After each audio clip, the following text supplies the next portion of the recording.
Guys, ngan ani jud ang sitwasyon namo kung sa panahon nga tag-ulan kusog jud kaayong agos sa tubig.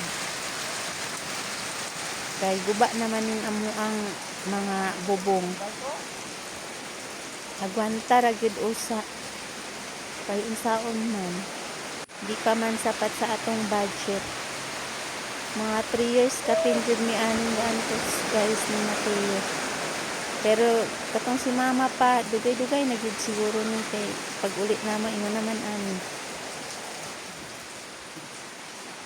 Dire kay naigo po ni siya itong kuan, mga palwa, duha ka palwa ang mga kuan ani guys, nabuslot pud sa amo ang sulod. Atong bagyong Tino kani nabuslot siya. Matusok man gyud. Imbis na sa sulod wala ra unta tutulo. Okay ra gyud unta nya kay nakuan tag bagyo. Tulo na pud diri. Kinahanglan na natog balde isalod.